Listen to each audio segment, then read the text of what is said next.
네, 제가 주일날 설교하는 게 한 달 만에 설교하는 것 같습니다. 두 번은 정창훈 선교사님이 설교해 주셨고, 지난주에는 강수사님이 설교해 주셨고, 한 달 만에 여러분들과 함께 또 에베소서 말씀을 나누게 되는데, 한 달 전에 나누었던 말씀들 어떻게 잘 기억하고 있는지 모르겠어요.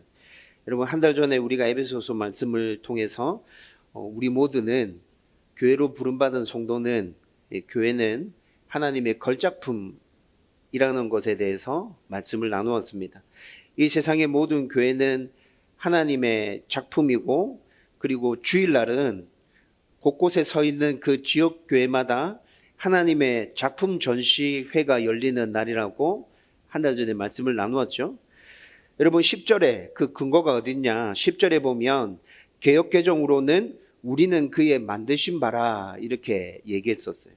이 개역개정에 우리는 그의 만드신 바라 이 말씀을 표준 세번역에서는 우리는 그의 작품이라 이렇게 말씀하고 있었어요. 그래서 저와 여러분들은 하나님의 작품이 분명히 맞죠. 여러분, 작품이 창작자의 생각과 개성과 감정과 세계관을 잘 드러내주고 있습니다.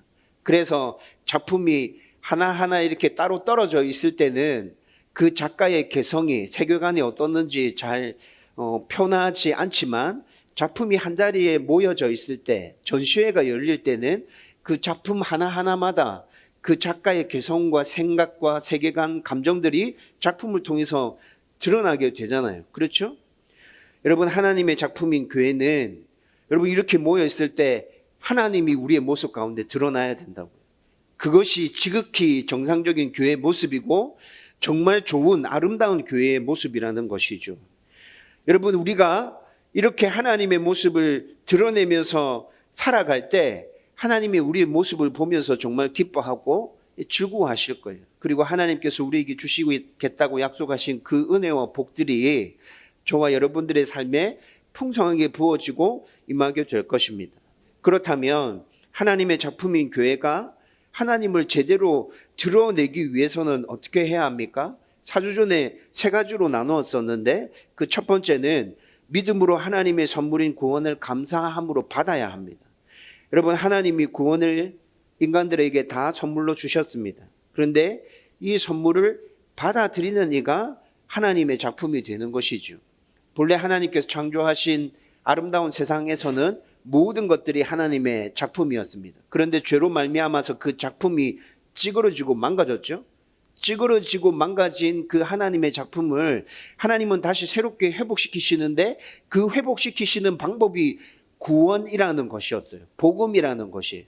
그것을 우리에게 줌으로 찌그러지고 망가진 당신의 작품을 다시 온전하게 회복시키는데 그 구원의 선물, 복음의 선물을 받아들이는 자가 다시 온전하게 회복됨으로 하나님의 작품이 될 수 있다는 것이죠. 그리고 하나님이 우리에게 거저주시는 이 구원의 선물을 받는 방법도 말씀해 주십니다. 어떻게 받으면 됩니까? 그냥 믿음으로 받으면 된다고 성경은 얘기해 주고 있어요. 우리의 행위, 우리의 어떠함이 필요하지 않고 그냥 믿음으로 받아라. 그러면 나의 작품으로 다시 너희는 온전하게 회복될 거야 라고 하나님께서 우리 가운데 계속해서 말씀해 주고 계신다고요. 두 번째로 하나님의 작품인 교회가 하나님을 제대로 드러내기 위해서는 겸손하고 하나님만을 온전히 높여야 합니다. 여러분, 그래야지만 우리를 통해서 하나님이 온전히 드러나게 될 거예요. 작품인데 작품이 교만해서 목을 꼿꼿이 세우고 있으면 누가 드러납니까? 그 작품을 만든 사람이 드러납니까? 그 작품 안에서? 아니요. 그 작품 안에서 절대 창작자의 모습을 찾아볼 수 없게 될 거예요. 교만하고 목을 꼿꼿하게 세우고 있으면 작품 자기만 계속 드러내게 되는 것이죠. 그런데 여러분, 작품이 자기를 계속 드러낸다고 해서 그 작품의 가치가 올라가나요? 그렇지 않거든요. 여러분, 작품은 창작자의 생각과 세계관과 그 감정과 그 개성을 온전히 드러낼 때에만 그 작품의 가치를 인정받을 수 있는 거예요. 작품이 자기를 아무리 드러낸다고 해도 사람들이 그 작품을 인정해 주지 않는다고요. 그리고 또 하나님의 은혜로 부르심을 받은 교회 성도들 제일 많이 범하는 죄가 뭐라 그랬죠? 살인죄입니까? 거짓말, 사기? 거짓말 하고 사게 하는 건 우리 삶 속에서 흔히 일어나는 일이기는 합니다. 그렇지만 교회가 제일 많이 범하는 죄는 교만의 죄입니다.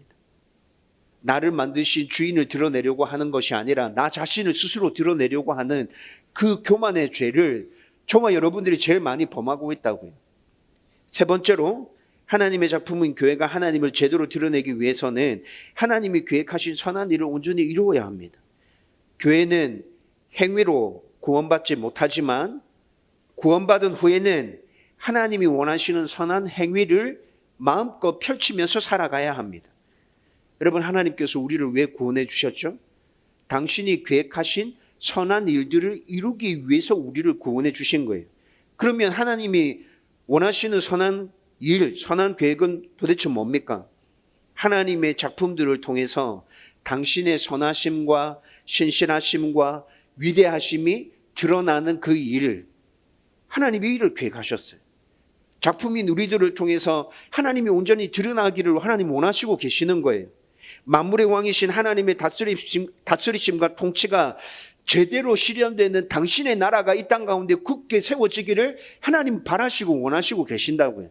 하나님은 지금 그 일을 계획하시면서 우리를 만드신 거라고요. 그런데 우리가 죄에 얼룩져서 하나님의 본래 계획인 그 계획을 다 망쳐버렸잖아요. 하나님은 다시 우리가 당신이 원하셨던 그 계획을 다시 이루어 가시기를 원하고 계시는 거예요. 하나님의 걸작품인 교회, 저와 여러분들이 이렇게 하나님이 하나님 되심을 온전하게 드러낼 수 있기를 주님의 이름으로 축원드립니다. 정말 바라고 소원하는 것, 여러분들에게 부탁드리고 싶은 것, 주일마다 우리가 모여서 이렇게 예배 드릴 때마다 우리를 만드신 우리의 주인 되신 그 하나님이 우리의 모습 속에, 각자의 모습 속에서 온전히 드러났으면 좋겠어요. 서로가 서로의 모습을 바라보면서 이분 가운데 역사하는 하나님 이런 하나님이구나, 나의 가운데 역사하는 하나님 이런 하나님이야. 여러분, 주일날 예배 드릴 때마다 서로 모습 가운데 이런 모습이 나타난다면 우리 교회가 정말 하나님의 은혜로 충만하지 않겠어요? 여러분, 우리 교회 가운데서 하나님의 하나님 되심이 분명히 드러나고 이 지역 가운데로 흘러가게 될 것이고, 그로 말미암아 이 지역이 다시 살아나게 될 것입니다. 그 은혜를 함께 소망할 수 있기를 주님의 이름으로 축원드립니다.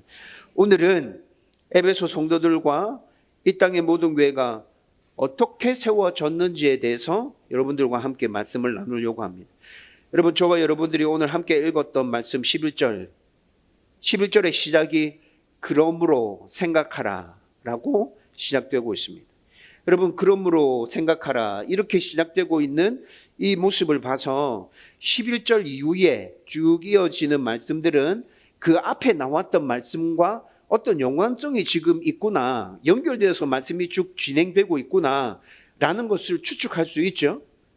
분명히 앞에 나왔던 에베소서 2장 1절에서 10절까지 말씀과 오늘 우리가 읽었던 11절에서 18절까지의 말씀은 내용상으로 연결되어져 있습니다. 이를 좀 자세하게 설명해 드리면, 오늘 우리가 읽었던 본문 11절과 12절은 2장 1절에서 3절 말씀과 연결되어 있어요. 여러분, 2장 1절에서 3절에 어떤 말씀이 있었는지 기억나시나요?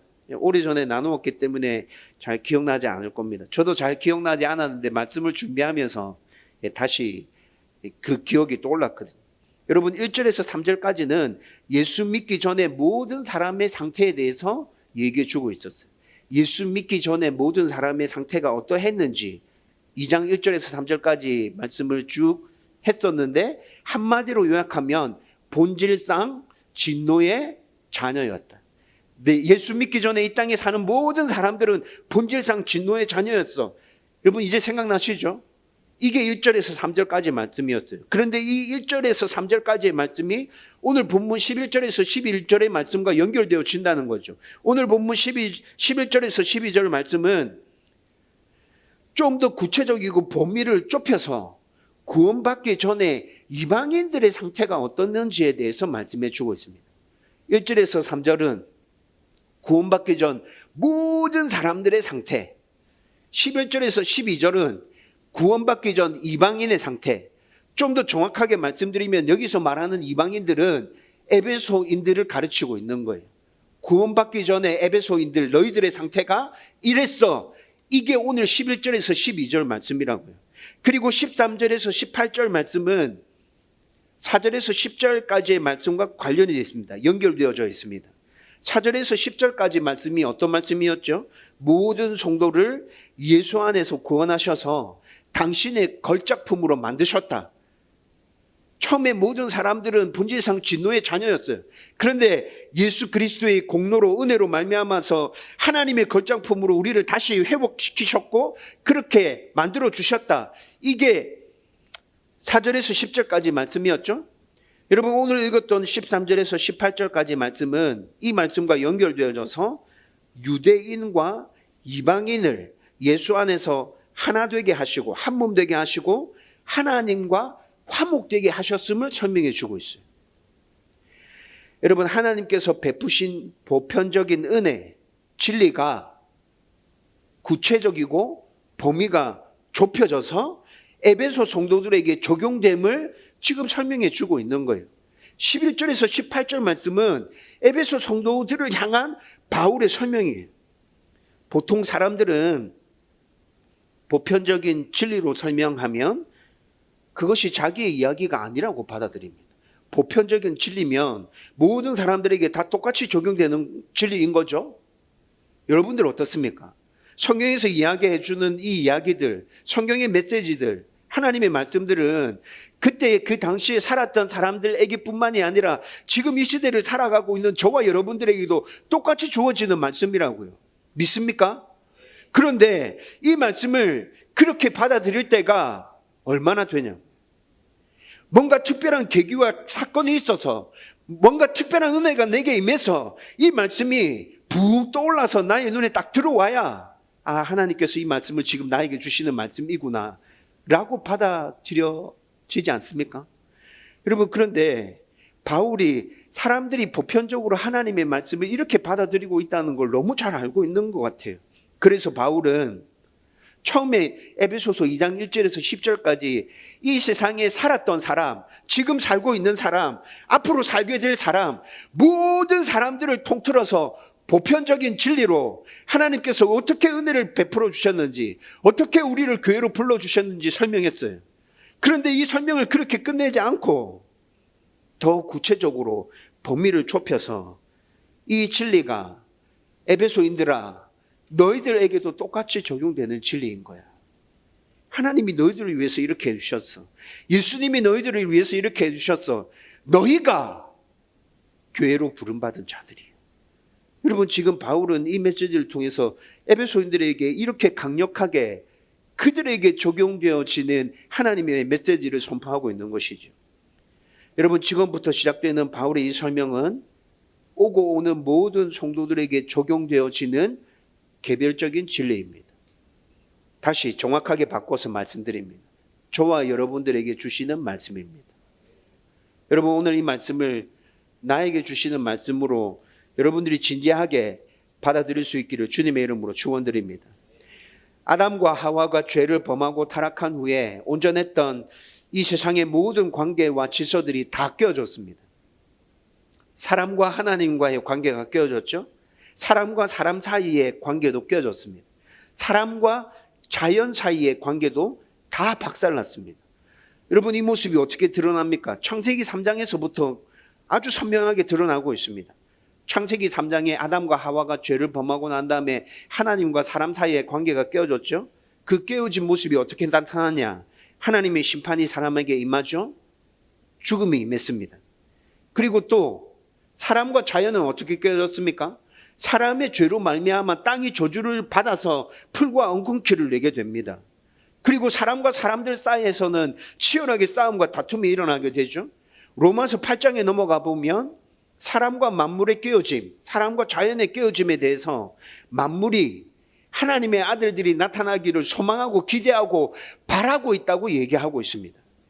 여러분 이런 모습들을 살펴보면 모든 관계들이 지금 다 깨어졌다는 걸 굉장히 선명하게 성경이 우리 가운데 계속 보여주고 있죠. 그런데 오늘 본문 말씀 11절과 12절은 이 모든 깨어진 관계 중에서 특별히 인간관계를 중심으로 해서 그 깨어진 관계가 얼마나 심각한 것인지에 대해서 우리 가운데 얘기해 주고 있어요. 여러분 11절 말씀을 보면 두 부류의 사람이 극명한 대조를 이루고 있습니다. 11절에 할례를 받은 무리라고 나오죠. 할례를 받은 무리 누구 가르치는 거예요? 유대인들 말하는 겁니다. 유대인들. 그런데 11절 또 쭉 읽어보면 할례를 받지 않은 무리라고 나옵니다. 이거 누구 가르치는 거죠? 이방인들을 가르치는 것입니다. 여러분 제가 좀 전에 설명해 드렸죠. 바울이 지금 11절에서 18절까지 이 설명을 범위를 좁혀서 아주 구체적으로 누구를 향해서 하는 설명이라 얘기해 드렸습니까? 에베소인들을 향해서. 그러면 할례를 받지 않은 무리, 이방인들, 이 사람들은 지금 누구 얘기하는 거예요? 에베소인들을 얘기하는 거예요. 유대인과 지금 할례 받지 않은 이방인들을 극명하게 대조시킵니다. 이 이방인들은 특별히 에베소인들입니다. 이렇게 대조시키고 있다고요. 여기서 할례 받은 무리라는 건 하나님의 은혜로 일방적인 선택과 약속을 받은 선민이다. 할례가 그 선민의 표시였죠.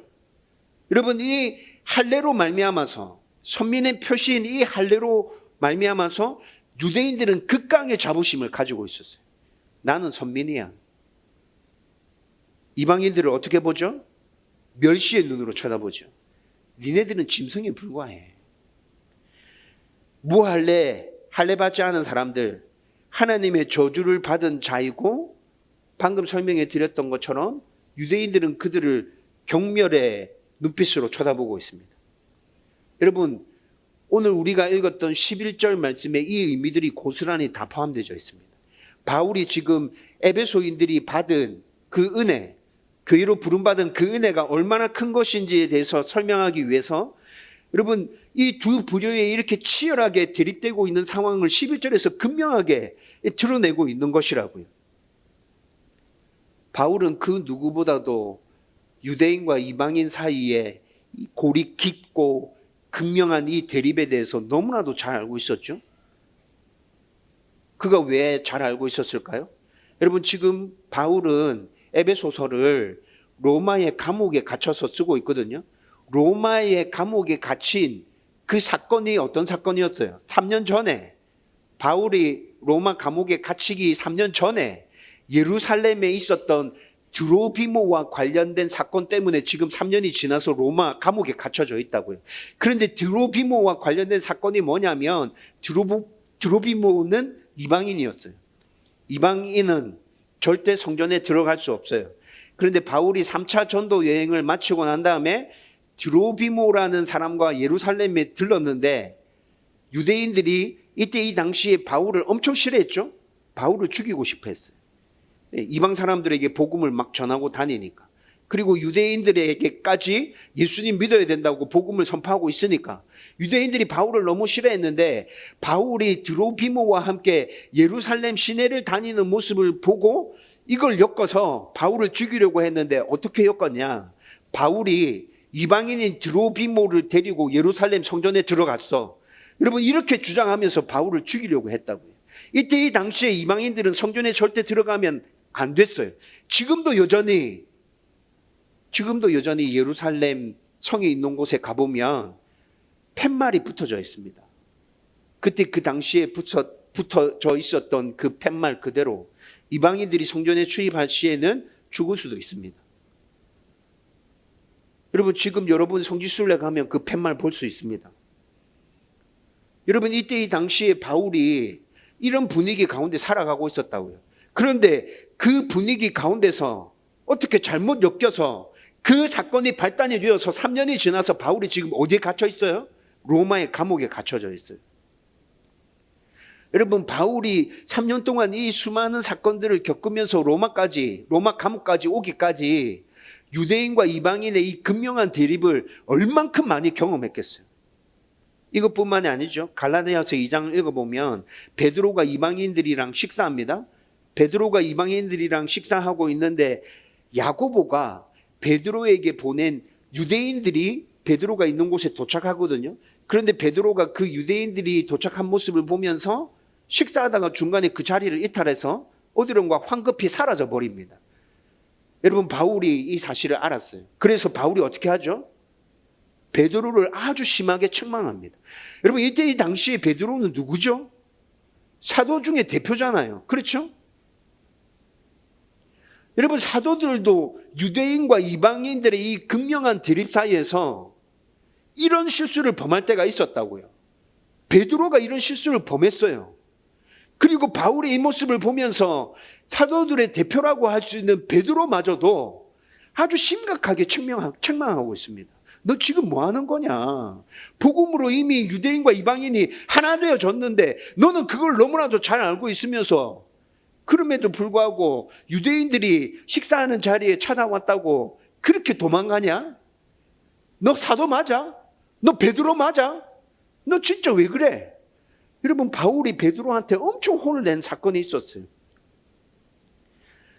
여러분, 유대인과 이방인의 이 대립은 사도마저도 넘어지게 만드는 아주 심각하게 대립하고 있는 문제였다고요.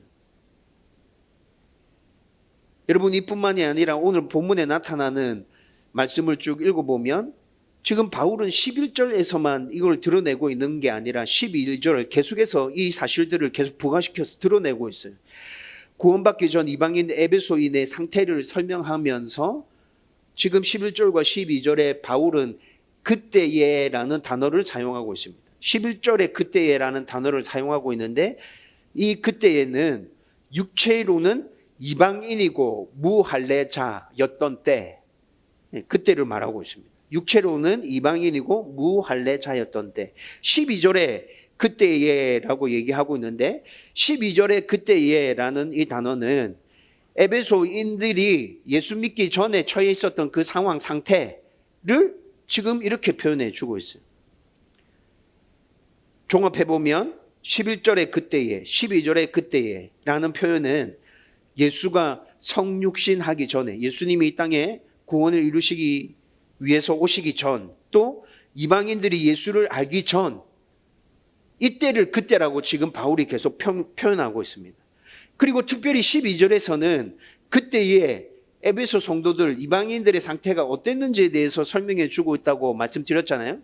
여러분, 12절에 보면 5가지로 설명해 주고 있어요. 이 짧은 한 절에 이방인들의 상태가 그때 어땠는지에 대해서 5가지로 설명해 주고 있는데 간단하게 살펴보면 첫 번째는 이방인들은 그리스도 밖에 있었다고 얘기합니다.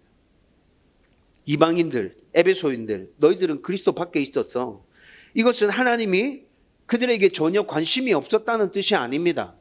하나님이 그들에게 관심이 없었다는 뜻이 아니에요.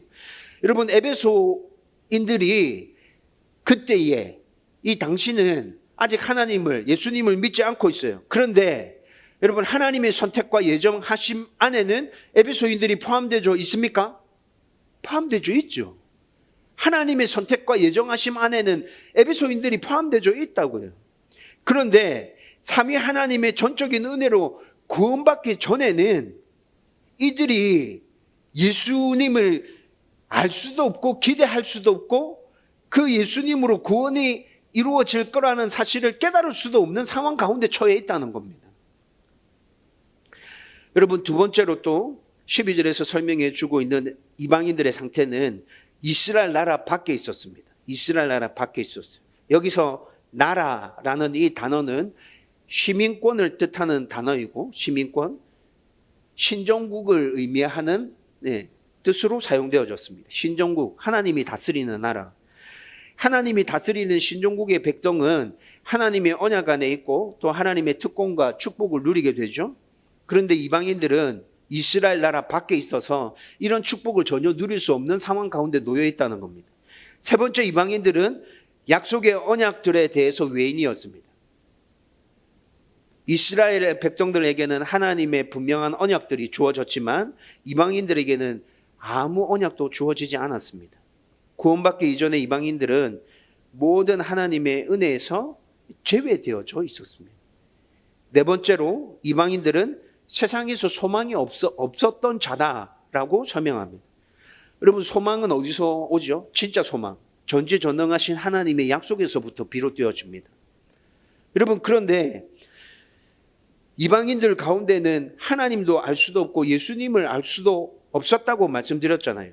하나님도 예수님도 알 수 없었기 때문에 그들에게는 진짜 소망이 없는 거죠. 그들이 붙들고 있는 소망이라고는 고작 세상에서 사라지고 썩어지고 없어질 가짜 소망만 이들이 붙들고 있는 거예요. 다섯 번째는 이방인들은 하나님이 없는 자들이었다고 설명하고 있습니다. 하나님은 만물 안에 당신을 계시해 주셨습니다. 분명히 만물 안에 당신을 계시해 주셨죠. 그래서 사람들은 만물을 바라보면서 신이 있구나라는 것들을 알면 그에 대한 반응으로 어떻게 했죠?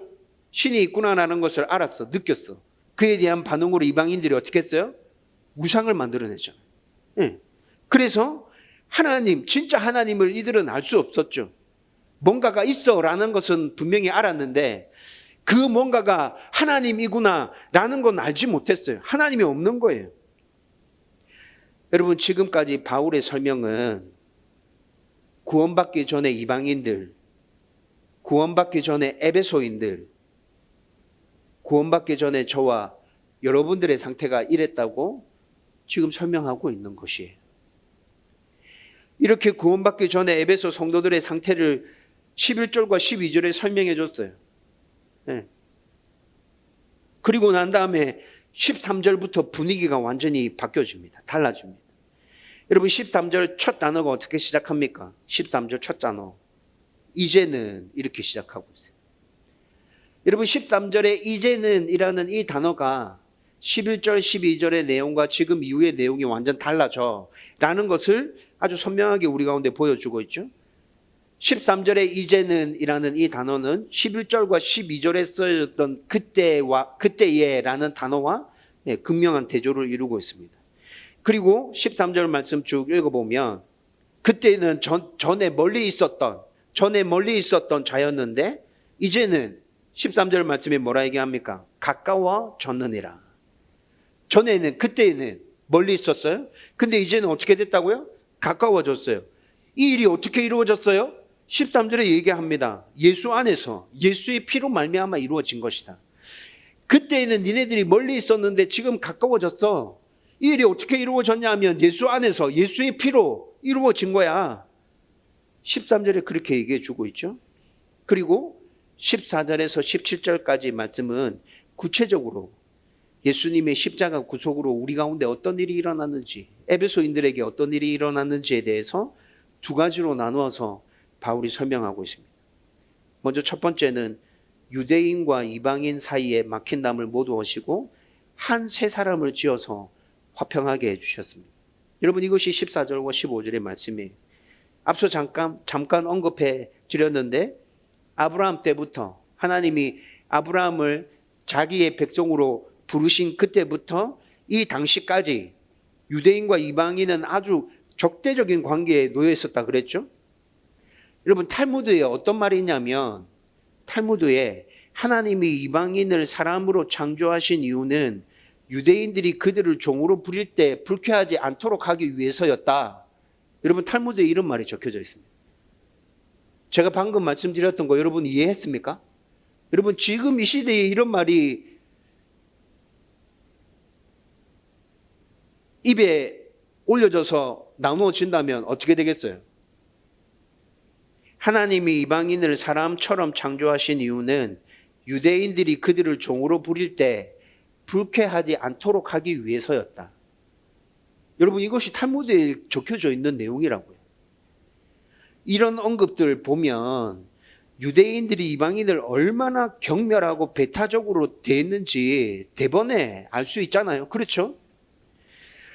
이렇게 이들은 절대로 하나 될 수 없을 것 같이 아주 극명하게 둘로 나눠져 있었다고요. 그 가운데 골이 너무나도 깊어서 그 골 가운데 떨어지면 떨어졌다는 쿵 소리가 안 날 정도로 그렇게 깊게 골이 파여져 있었다고요.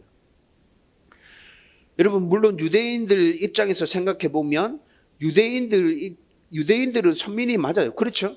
구약 시대 때 하나님께서 그들을 선택하신 택함 받은 민족이 맞아요. 때문에 유대인들 입장에서 생각해 보면 충분히 자부심을 가질 수 있을 것 같아요. 여러분들이 유대인이었다면 이런 자부심 없었겠어요? 여러분, 이때 이 당시에 경멸을 받고 있는 이방인들이 만약에 하나님의 선택을 받았다면 이방인들은 어떻게 반응했을까요? 제가 생각했을 때는 유대인들의 반응과 달라지지 않았을 거예요. 우리도 유대인들처럼 선택받은 사람이라면 이렇게 반응했을 거고 이방인들조차도 선택받았다면 이렇게 반응했을 거라고요.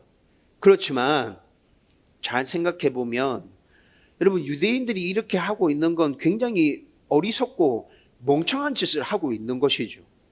여러분, 우리는 성경을 통해서 유대인들이 어떻게 살아왔는지 그 내용을 잘 알고 있잖아요. 여러분, 유대인들이 하나님의 백성으로 선택을 받은 이유는 그들의 특별함이 있어서 선택받은 것인가요? 그렇지 않습니다. 무조건 하나님의 은혜였습니다. 무조건 하나님의 은혜로 그들을 선택받은 거예요. 그리고 선택받은 이후에 유대인들은 하나님의 백성답게 잘 살았습니까? 그렇지 못했잖아요. 선택받은 이후에 이들도 이방인들처럼 엉망진창으로 계속 살았다고요. 유대인들도 하나님의 은혜에 전혀 감사할 줄 모르고 교만하기 그지없고 패역한 백성으로 결국에는 하나님의 심판을 받아서 뿔뿔이 다 흩어져 버리잖아요. 나중에 하나님께서 그들을 회복시켜서 다시 예루살렘으로 돌아오게끔 인도해 주시기는 하지만 여러분, 유대인들의 모습을 살펴보면 에휴, 지네들이 뭐라고, 이방인이나 유대인이나 다 똑같지 뭐. 여러분, 이런 생각이 들잖아요. 여러분, 하나님께서 예수님을 통해서 이런 유대인과 이방인을 온전하게 하나로 만드십니다. 먼저 예수님이 이 땅에 오셔서 유대인도 지키지 못했고 이방인들도 지키지 못했던 그 율법을 온전하게 지키고 또 그 율법을 지키지 못한 그 죄에 대한 형벌을 대신 다 담당해 주셔서 이렇게 나누어져 있는, 골이 깊게 극명하게 나누어져 있는 이 유대인과 이방인들을 하나로 만드신다. 여러분, 오늘 제가 여러분들에게 이 첫 번째 포인트 14절과 15절의 첫 번째 포인트 설명해 드리면서 한 세 사람을 지어 화평하게 하셨다라고 말했습니다. 앞에 나오죠? 한 세 사람을 지어.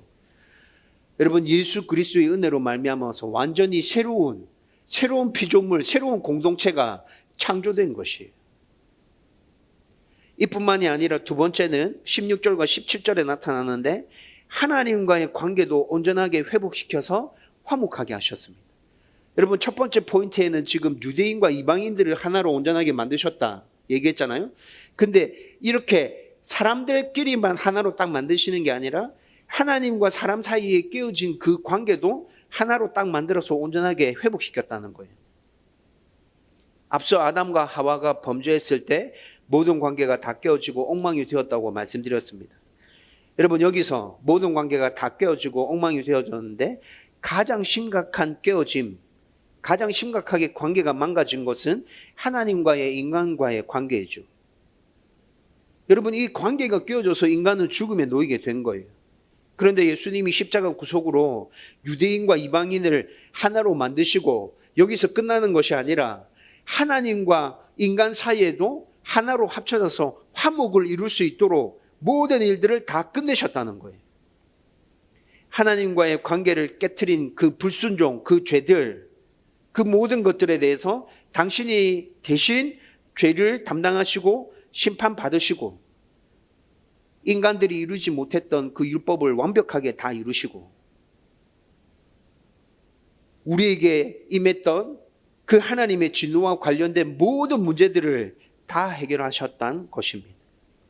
그리고 이방인과 유대인 모두에게 다시 하나님의 평안을 전해주셨고 깨어진 관계가 완전히 회복되도록 은혜를 베풀어 주셨다는 것이죠. 여러분, 그래서 지금 11절에서 17절까지 바울이 지금 에베소인들에게 적용되어지는 이 하나님의 특별한 구속과 은혜, 교회로 부르시는 이 하나님의 놀라운 계획들 쭉 설명해 주고 난 다음에 18절에서 모든 교회들, 모든 성도는 예수 안에서 성령을 통해서 하나님께 다시 나갈 수 있음을 선언해 주고 있습니다.